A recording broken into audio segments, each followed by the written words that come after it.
Welcome back to another edition of How Did We Get Here? Today we are in Sheep Meadow in the middle of Central Park. We took the one uptown to Lincoln Center, 67th. Got off, walked through Central Park. Here we are. It is beautiful, 15 acres in the middle of Central Park. I'd never been here before. It's fucking gorgeous. It is really, really pretty. It's a great thing about this show is I get to do shit that I wouldn't usually do, like come sit in the grass in the middle of the day.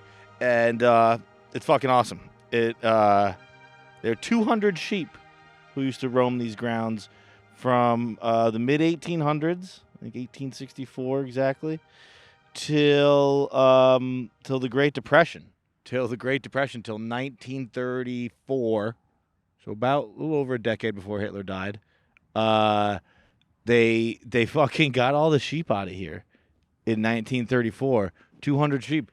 They moved them all to the Catskills because it was the Great Depression. And they were like, we can't be having livestock roaming around because people will eat it. So let's get rid of it, which to me seems like not the right thing to do.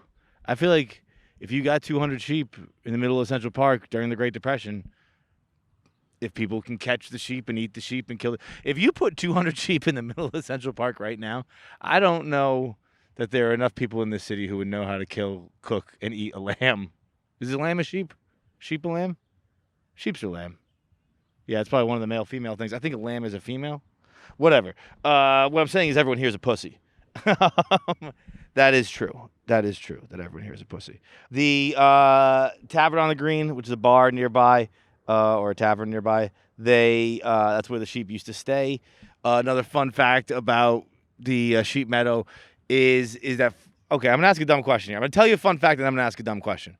Fun fact I've been provided is that 400,000 people watched the moon landing right here, right on this fucking grass. And now the dumb question I have for that is, were they watching it like a news broadcast on the projector screen?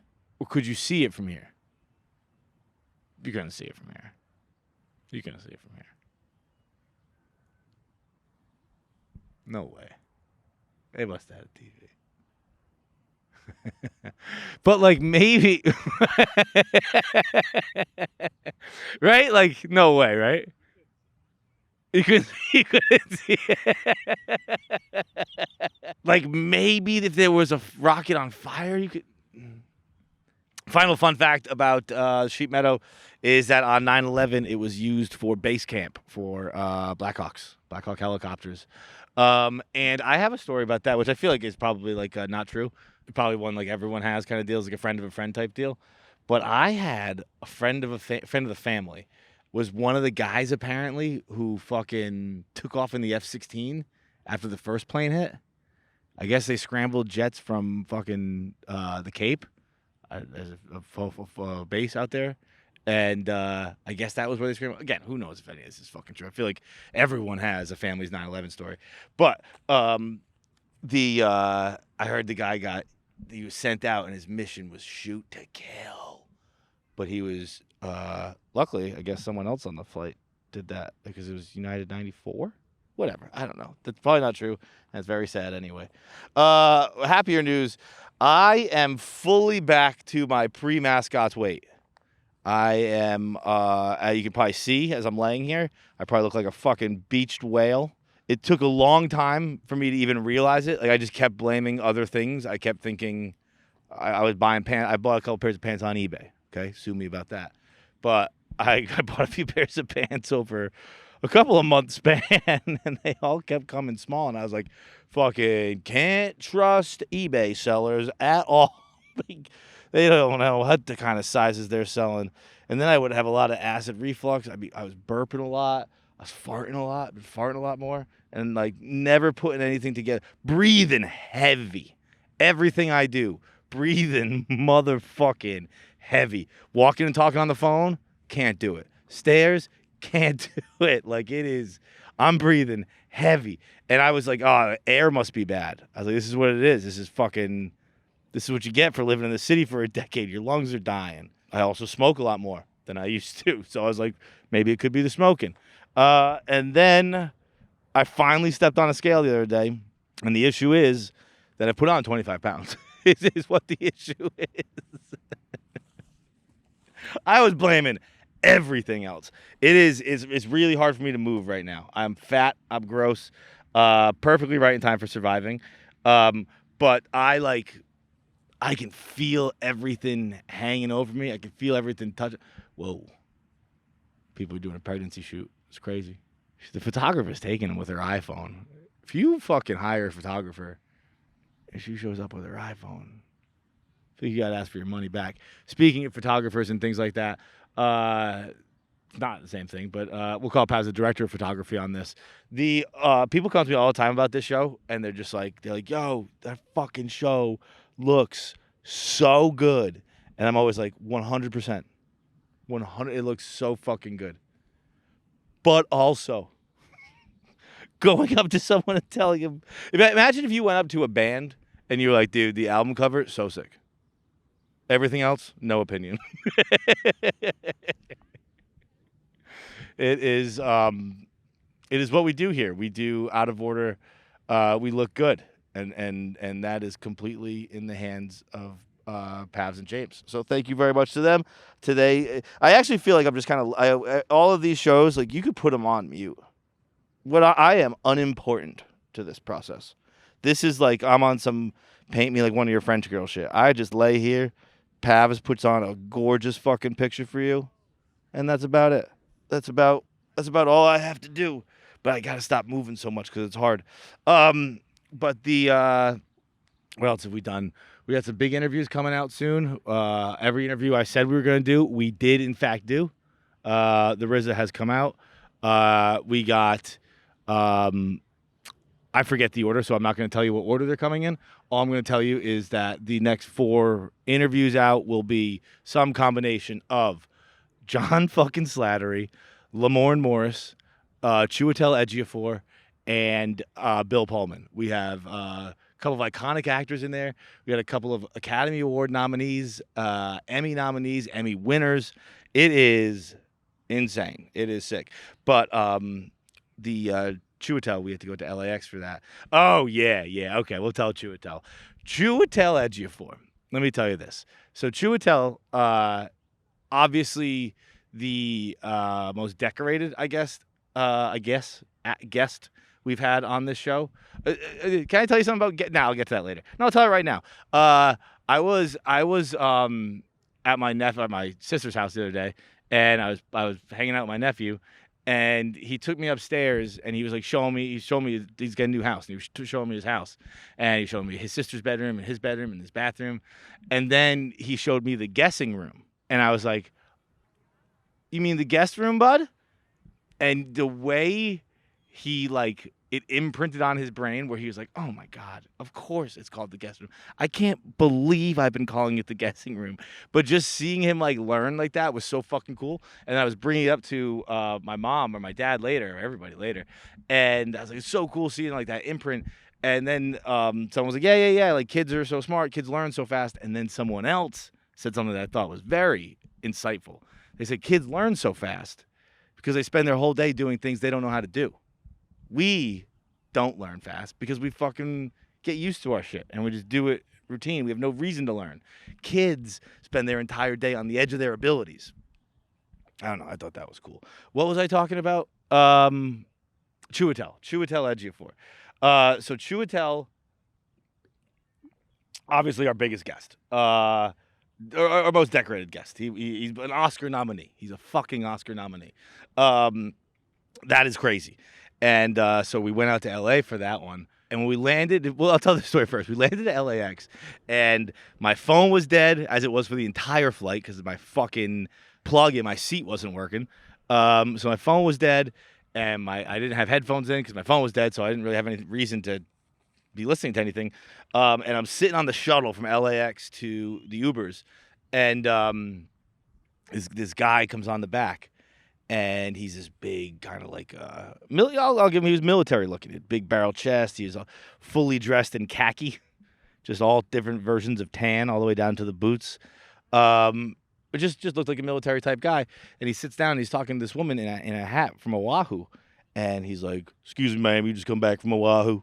And she's like, I did. And they start talking. They're hitting it off. They're talking about how they were both visiting friends in Oahu who live there, but they're both single.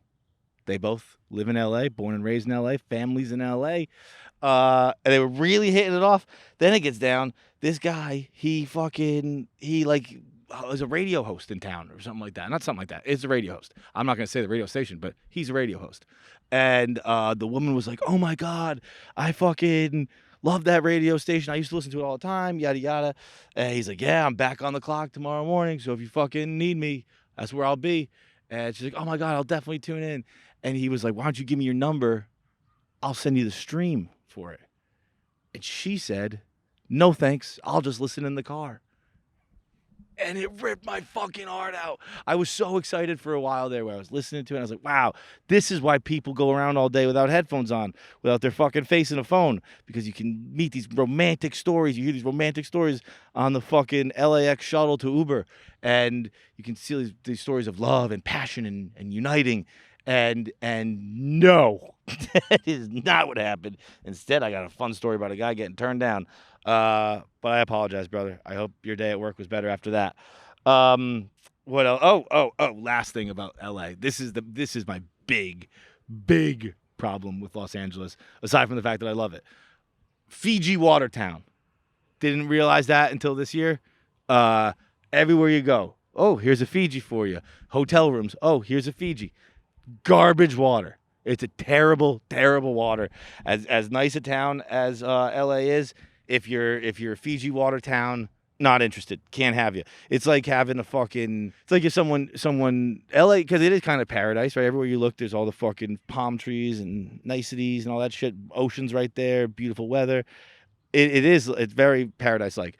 But the Fiji water aspect, it turns it all off. It's like if someone were to give you a beautiful hotel suite, but also it kind of smelled a bit like farts. You'd be like, this is great. It could be better, and it feels like it's a pretty simple choice to make this better. Stop doing the fart smell. That's how I feel about the Fiji. Just stop doing the Fiji water thing. Just stop doing the Fiji water, and it's a much, much better place. Speaking of Los Angeles, boy, oh boy, there's a whole family just looking at me. And I think James had to move so he could get him out of the shot. They're just staring at me. There's a lot of them. Okay, Chiwetel Ejiofor. Very nerve-wracking. And I will be honest, when the interview was offered and accepted, I had no idea how to pronounce Chiwetel Ejiofor's name. And then once it was accepted, obviously I had to learn. And then for the next 2 weeks, if my brain wasn't actively saying something or actively doing something or actively thinking about something, my brain was going Chiwetel Ejiofor, Chiwetel Ejiofor, Chiwetel Ejiofor, Chiwetel Ejiofor. I was just literally repeating. It's honestly, I haven't broken the habit yet. It's still what happens if I'm not talking, is my brain just goes Chiwetel Ejiofor, Chiwetel Ejiofor, Chiwetel Ejiofor, just to remember how to say his name. It's obviously not the easiest name. It's a unique name. It's a Nigerian name. But we get to the interview, and it's obviously where I'm out of sorts. Okay, I'm out of sorts. We are not recording in our studio. It's an away game. It's my first away game for Scene Steelers, and on that away game, I am interviewing Chiwetel Ejiofor, an Academy Award nominee. And we get to the interview room that they'd set up. They set up like back rooms. For those of you who don't know what back rooms is probably going to be the movie of the summer. Kane Parsons, 20-year-old, directed it. It is based off the hit series The Backrooms that Kane created on YouTube. It's got like 77 million views. It's kind of a horror thriller. It's awesome. I have seen the movie. I give it a double stamp of approval. It's fucking great. And so I'm sitting in one chair, like those directors type chairs. I'm sitting in one. Chiwetel's sitting right across from me. There's probably 10 crew members kind of in and out of the room at different times. And one of the crew members tells me, all right, we're just about ready to go. When we point to you, all you're going to do is slate the camera, and then you can start the interview. Easy enough, right? Easy enough instructions. However, I don't know what the fuck slate means. So I know what it means in the sense I've done a few auditions in my day, and I know what it means for audition. I know what it means. You slate the camera, say your name, height, your location.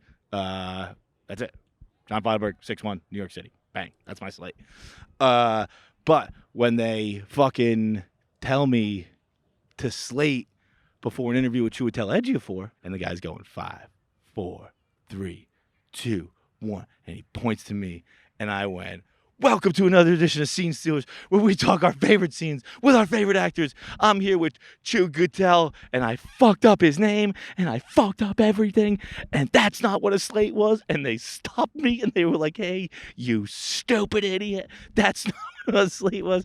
And I immediately started laughing and panicking, and it was a very scary and embarrassing moment for me. But now I will never forget what a slate is. Everyone laughed at me, at my expense, and then we got on with it. That was it. But the interview was awesome. Chiwetel is incredible. I can't believe I mispronounced his name the first time I said it. Literally, I have said Chiwetel Ejiofor's name thousands, tens of thousands of times. And the fucking one time I had to nail it, I don't even remember what I said. We're going to put the video in here because A24 was kind enough to give us the full thing, me fucking up and everything. So we are going to have the cut in here. We'll get started. Beautiful. Welcome to another edition of Scene Stealers, where we watch our favorite scenes with our favorite actors. Today, we are blessed to have BAFTA and Olivier winner, Academy Award nominee, Chiwetel Ejiofor. Real quick, can you say your name and outlet? I'm sorry, I didn't know what slate meant, and I was trying to go. You were just trying to roll with it. I'm sorry, I got so nervous for a second there. I was like, I can't ask what slate means. Okay, my name is John Feitelberg. I work with Barstool Sports. I don't remember exactly how I pronounced it. I remember I pronounced it wrong. I remember I did everything wrong. But despite what this footage is going to lead you to believe, it was an excellent interview. I had a blast with Chiwetel. I can't wait to show you guys all these interviews that we've been doing. It's been very, very fun. Okay, now to the very important part of the show today. Again, speaking of Los Angeles, now I'm going to take my sip of water because what I'm about to say, very, very important. It's not about the time I made an ass of myself in front of Chiwetel Ejiofor. As we speak right now, it is, I don't know, probably like noon on a Wednesday. As we speak right now, Vin Diesel is walking the red carpet at Cannes, baby. Vin Diesel and the Fast and Furious crew is walking the red carpet at Cannes because they have earned their way there as Legacy. I don't know if it's called Legacy. I forget what it's called. I'm gonna check it out real quick to give the franchise its proper respect. Look, man, I don't know why they're doing it, but they're just doing it, okay? They're showing the movie. They're showing Fast and Furious at Cannes. The whole crew's there. It's awesome. It is particularly awesome because I just started a new book, reading, not writing. Imagine if I just I just started writing a new book on the Fast and Furious franchise. No, I started reading a book on the Fast and Furious franchise. It's called Welcome to the Family. It's fucking awesome. I'm only like 50 pages in. But it is perfectly serendipitous to be. I cracked that book on the way home from LA the other day, and now to wake up this morning and see the boys at Cannes.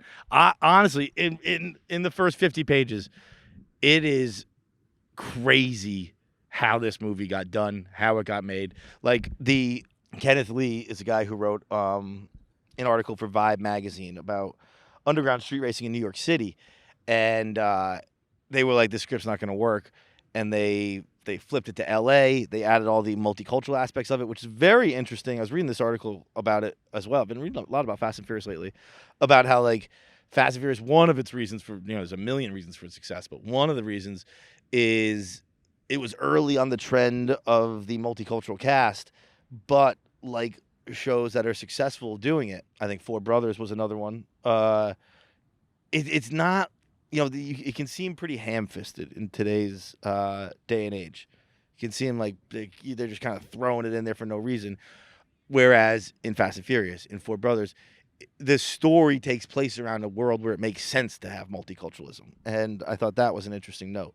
On top of that, there is just a lot of interesting stuff about it. And it's an incredible franchise. It is, dude. It's as successful as like Harry Potter. It's fucking insane. It's the only reason Universal can keep pace with everybody. It's the same reason you saw the other day that they're making 4 more shows about it.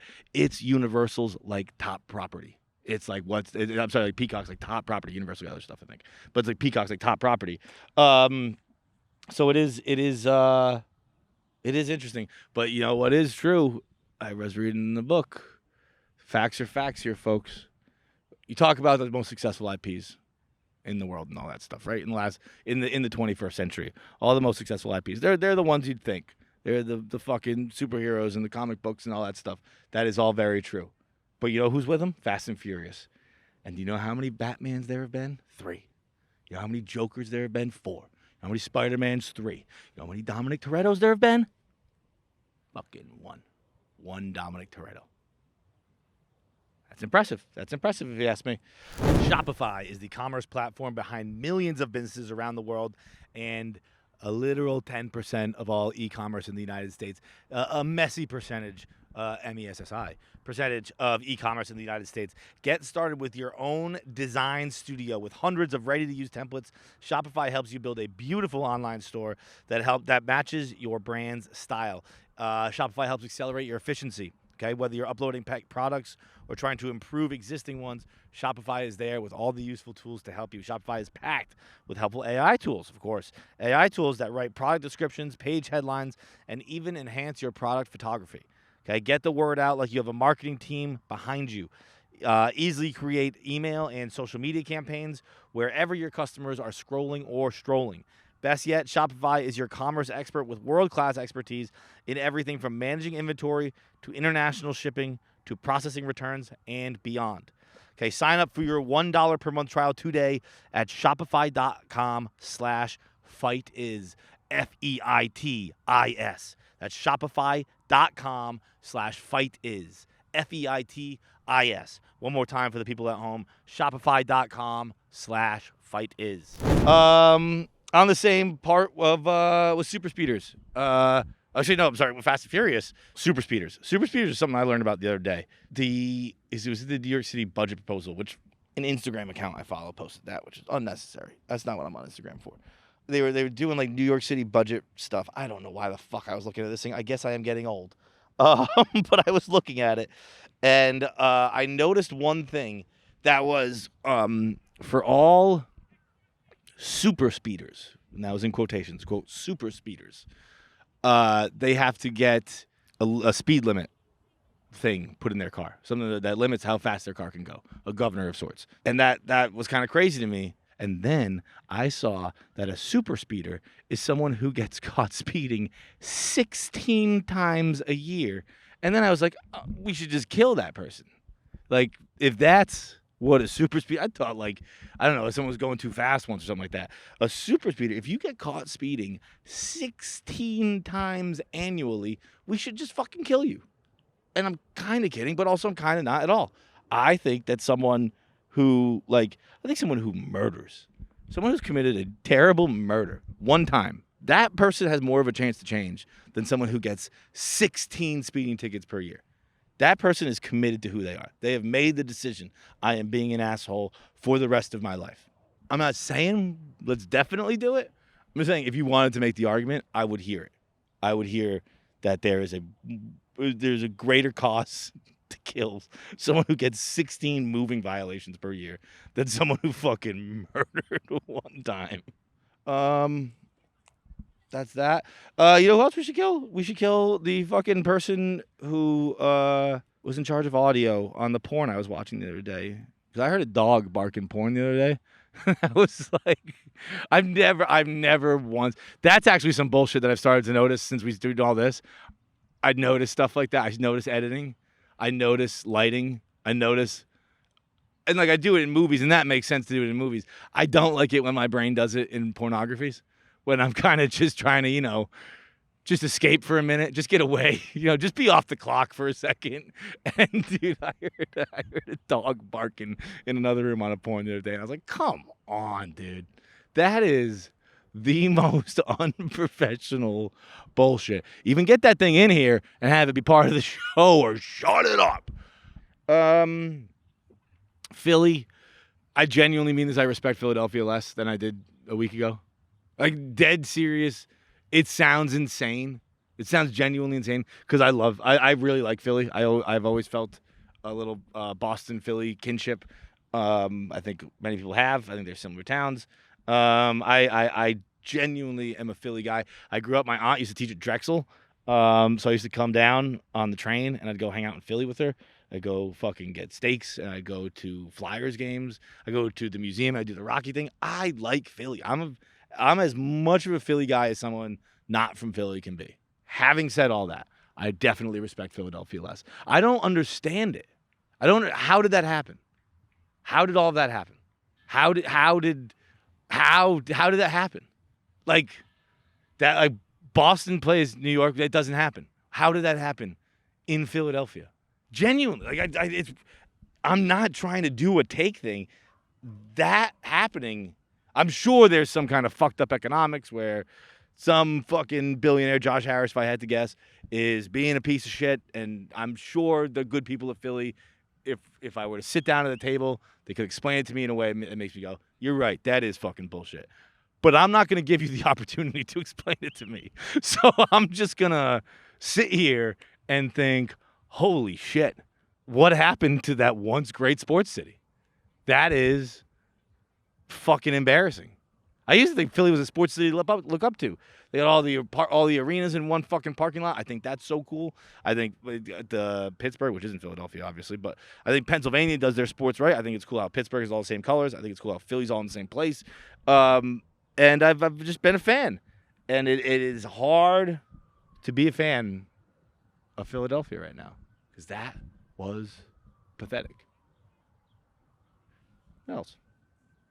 Oh, Noah Kahan's got a new album. It's fucking incredible. Don't have much to say other than that. Noah Kahan's new album absolutely bangs. I usually never save songs. Like, I just listen to albums and that's it. Never save songs. My liked songs on Spotify gets updated like 4 times a year. Never am I liking songs. Noah Kahan, I'm probably up to like 9 songs liked. That's unprecedented. It's just a banger of an album. And speaking of, Steve Fury texted me, very, very funny comedian. If you watched Kevin Hart's Funny AF, Steve made it very far in that. I think to like the second to last episode, semifinals or something like that. I would consider it as far as how the episode went, how the episode broke down. Whatever. Who gives a fuck how long he made it in the contest? He's hysterical. But Fury texted me, bet your dick is hard AF for Noah Kahan. And it's probably the most accurate text I've ever gotten. It is an insane album. Off the top of my head. Okay, let's see. Downfall, Orbiter, Haircut, Paid Time Off, American Cars, Dan. Oh, buddy, Dan's a good one. Headed North, most like folk song type album on the album. What was that, 7? I forget. There are a couple others, but all of them. I said Orbiter. I don't know. It's a great album front to back. Love Noah Kahan. It is great. Very good album. That's all I gotta say on that one. What else we got here? We're kind of nearing towards the end here. Okay, yes. 2 things left. Fucking. You know how people are always talking about like they oh, hey, buddy, how you doing? How are you? What's going on? What's her name? Janie. How you doing, Janie?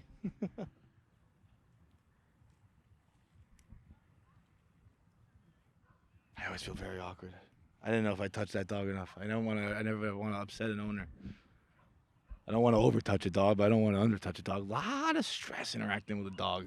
This summer, I am excited to, honestly, lay in Sheep Meadow some more, because now that I know this place is awesome, I'm excited to go out, have fun, get tan, do all kinds of cool stuff, and not stress about finances. That's what I'm number one most excited for this summer, is not stressing about finances. And Monarch is going to help me with that. Monarch is the personal finance app that tracks everything: accounts, investments, savings, goals, spending. You get your first year of Monarch for half off, just $50 with promo code FIGHTS.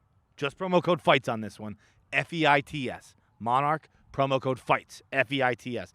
Most apps will only tell you what you've already spent. Monarch helps set goals, map out big purchases, and see if you're actually on track. That's actually a really, really sick and really useful tool. Before it's too late to adjust, you can ask Monarch's AI assistant anything you ask about your finances. Okay, how much did I spend on travel last summer? Bang, they got you. Monarch's got you. They'll let you know. Okay, you can split the check without the headache with Monarch's bill split. You just scan the receipt, everyone claims what they got, and then settles up. No separate app needed. Okay, that is awesome. Monarch is going to help you with everything you need financially this summer. And all you need to do is go to monarch.com, and use code FIGHTS to get your first year half off at $50. $50 is such a great investment into your personal finance, into your personal future, your personal wealth future, all that building. Go to monarch.com. Really, the accent's coming out on this one. Monarch.com. And use promo code FIGHTS to get your first year half off at just $50. 50% off your first year. Monarch.com, code FIGHTS. Two things. I feel like every generation is always wondering, were they the best generation? Why are they the best generation? Why are they the worst generation? All this kind of stuff. And I feel like my generation, millennials, we got a lot of shit for a while, but I also think that we are a very strong generation because we got the mix of both. We got pre-internet, post-internet. We handled them both. But I've recently seen an even more accurate reason why we are from the greatest generation, and it's not because we did anything like kill Hitler or anything like that, but it is because we you know what the dollar menu is these days? It's a $3 menu. We were from a time when a dollar was a dollar. And I bet people would tell you that, like, oh no, 10 cents should get you a cheeseburger. I disagree. $1 is the fair choice for a cheeseburger. $1 is the fair price for a snack wrap. 10 cents, all those people were like, oh, when I was a kid, it cost $5, you can go to 5 cents, you go to the movies all day. That's crazy. That is not a fair price. Fair price is the $1 we used to pay for food, the $10 we used to pay for a movie ticket. Those are the increments that society should abide by from now until eternity. That's how I know we are from the greatest generation. And finally, our last topic of the day. Oh, dude, this thing. I forgot about this. There was a new thing called Call a Boomer. Perfect timing with the generational thing we were just talking about. It's this thing called Call a Boomer / Call a Zoomer. So it's kind of connecting the two generations, like all that. And here's what I'm going to say with 100% certainty is Light Switch Lou invented this. Light Switch Lou invented this probably 10 years ago. The article, as I understand it, is more about like kind of just connecting generations and seeing, the similarities and what shared experiences we can have and what we can teach each other and all that good stuff. What Lou invented it for was to have a slave, was to have the old person be your slave. They don't have anything to do, and they don't have anything to live for. So if you called them and you were like, "Yo, set up a doctor's appointment for me," they were in charge of that. And I gotta be honest, I think both are great ideas. I think, yeah, connect the two generations, of course. But also, if there are boomers around who know how to fucking talk to credit card companies, know how to talk to people at doctors and receptionists, that is a premium. And I think that is something that I don't necessarily know if I'd pay for, but people would pay for. I feel like just have someone handle that, because I don't know. There's actually, now that I'm saying it all out loud, maybe fuck that. You shouldn't get to have that service because you should be able to do it yourself. Because I think I was reading an article the other day about how we are allowing the world to be built by people who are scared of people, and that's not good. And I fucking agree with that wholeheartedly. Everything doesn't have to be set up so I don't have to interact with a person. Everything it's fine. I can talk to a person. We don't need to go crazy with phone calls and shit like that. But like when I'm in a store and there's another person in the store, I can just talk to him. I don't have to fucking do it on a kiosk, or I don't have to do it on a fucking iPad. I can just talk to him. Like, where the craziest place in the world is? Weed dispensaries. Every weed dispensary is the worst experience I've ever had in my entire life. Every single weed dispensary. There was one in Columbus, Ohio when I was on the road with Bert. That was actually pretty seamless and pretty easy. Every single other weed dispensary I've been to, every fucking state, it sucks. They don't talk to you. They kind of like everyone just kind of waits for a kiosk, and then you log it into the kiosk, and then you go wait in line. It's a nightmare process. And I feel like that's how everywhere is now. It's like there's just kind of a person standing there where it's just like, what am I here for? And then everyone's using fucking iPads and no one's talking, and it feels like some uncanny valley weird shit. We're just in this fucking room together, all of us, but we're all pretending we're not in the room together and we're not talking to each other. It drives me fucking nuts. So anyway, I wouldn't use call a boomer. But you should be able to talk to people. You should be able to talk. I think the article itself was more about like Waymos and things like that. But it's not the end of the world to have an interaction with a person.